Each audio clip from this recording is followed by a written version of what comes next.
When Jesus asks the demoniac, to give his name, he might just as well have said, "My name is Rome. My name is Rome." This is not a story about Jesus as a healer so much as it is a story about Jesus as a liberator. Everyone's always talking about how nice it is that the man is healed, but notice the response of the people. They are terrified. This means that they are to stand up to Rome, and they know what that means, and they'd rather raise pigs, thank you very much. Just before he arrives in this God-forsaken place called Gerasa, he has calmed a storm, thereby allaying fears that the land of the Gentiles is a land of deadly abominations. When he returns from Gerasa, he heals 2 women whose place in the unity of Israel is blocked by the impurity of blood and death. But in the end, it's always about their fears. Fear is what possesses us. Fear is the demon that robs us of life. Fear is the enemy of the moral life. People who are possessed by fear do terrible things. If you ask someone today what caused 9/11, just pick a person on the street. Hey, what do you think caused 9/11? Well, they would say, it's terrorism, of course. But they would not say the occupation of Saudi Arabia by the American empire. They would not say that. If you ask people why we are in Afghanistan, they would say, to protect our way of life and fight terrorism. But they would not say, because like every other empire, we still believe in the myth of redemptive violence. It still possesses us and drives us mad. Well, I can just sort of feel out there in the sanctuary bubbling up in a few spots the stay out of politics preacher line. Sorry, not possible. The New Testament is such a profoundly political manifesto, it is so dangerously anti-imperial, that the only way to do it justice is to do justice in our time. Because as Harvey Cox put it, we don't just live in the empire lives in us. If demon possession stands for occupation in this story, then just consider how the empire still rules. Now, occupation can be obvious. Just ask the Palestinians in Gaza what it means to be occupied by the very people whose life was shaped by the horror of occupation. I truly believe that if Jesus were to return in our time and act like Jesus, he would come among us as a Palestinian whose ministry took place mostly on the Israeli side of a checkpoint. Or he would be an Afghan woman explaining to American troops that peace will come through schools, not through bombs. Or he would be a talking pelican coated with oil, barely able to fly. See, the only thing greater than the tragedy in the Gulf is the tragedy of not reading the signs. After the flood in Genesis, God said, "Let this be a sign to you." Well, of course, we prefer rainbows to underwater videos of gushing oil, but they're both signs. What would it mean to have this addiction exorcised? Aren't we all possessed, really, by our addiction to carbon? Aren't we addicted by the demon of that, and isn't it killing us? Like junkies, we tap vein after vein, and then something goes wrong, and we can't stop the bleeding. Let this be a sign to you. Total spending on gifts for Dad today will exceed $9.8 billion, or enough to assure a primary education for every child on the planet who's not now getting one. We don't just live in the empire lives in us.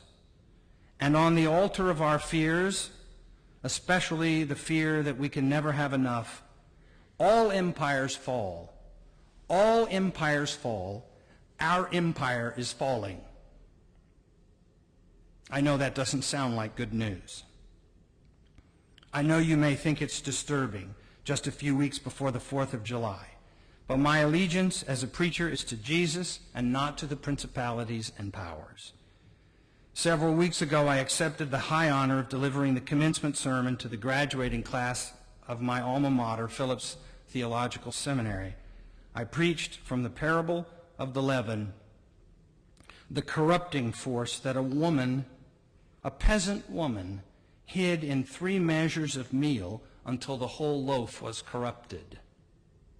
Then I told the graduates that what they must never forget is that if they are to survive parish ministry, they must know that they do not work for the empire. In fact, ministry is unique in this respect because in one way or another, almost everybody else works for the empire except preachers. We don't. What then does it mean if people step into a sanctuary looking for a different word, looking to be freed of their demons, and all they hear is a preacher who sold out to the empire, or turned the church into an empire, who preaches the prosperity gospel, or teaches people how to hate the people on the other side instead of going to minister to them, or how to circle the wagons and get ready for the rapture? We have for so long focused on the sickness of the individual in Western culture that we have forgotten that we have all internalized the diseases of our time.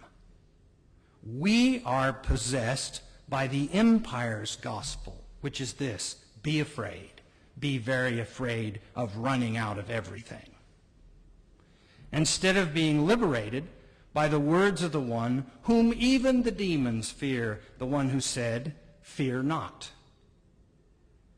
After 9/11, when a commission was established to compensate victims of that horrible day, a friend of mine was attending a conference in Washington, D.C., so they could set some guidelines for payment, for compensation. And he said a man came down and sat next to him looking very angry and said to him, "Can you believe there are some people in this world who think that a janitor's life is equal in value to the life of a CEO?" And that's when my friend said, I knew I was in the wrong profession. He was a lobbyist, and he went back to seminary and became a minister. Because he said, I want to be crazy like that. So to all the fathers in the room, and all of us who know about unfinished business between fathers and sons and fathers and daughters, and how much damage it can wreak, this may not have been such a strange text for Father's Day after all. In various ways, we are all living among the tombs, and we may even resent the idea that someone has the power to call out the demons that haunt us and keep us in chains. Some of you are possessed by the demons of alcohol, whether you have admitted it yet or not.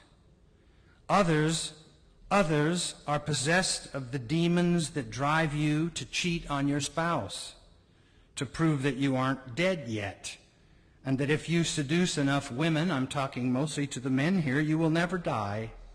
Some of you are possessed by the fear that without enough tangible signs of wealth, the world's going to write you off as a failure. You may only have one garage. Others think that if you have never fathered a child, you can't be a father to others. Not true. Jesus is asking that we name the demons, including the demon that is the empire we live in and the empire that lives in us. Can you do it? I asked the graduates at Phillips that day, can you do it? Because if you can, you will elicit both great power and great resistance, because the two always go together. If you can do it, you will preside in sanctuaries that allow people to step out of the madness of the world from time to time and to name the demons that keep them in prison. All you need is a table with some bread and wine, a prayer for healing, and the gospel of liberation. The result will be that some will beg to follow you and others will beg you to leave. That's when you will know that you've gotten it right. So I said to them, name the demons and then cast them out. Oh, and don't forget to dispose of them properly out of consideration for others. I'm done.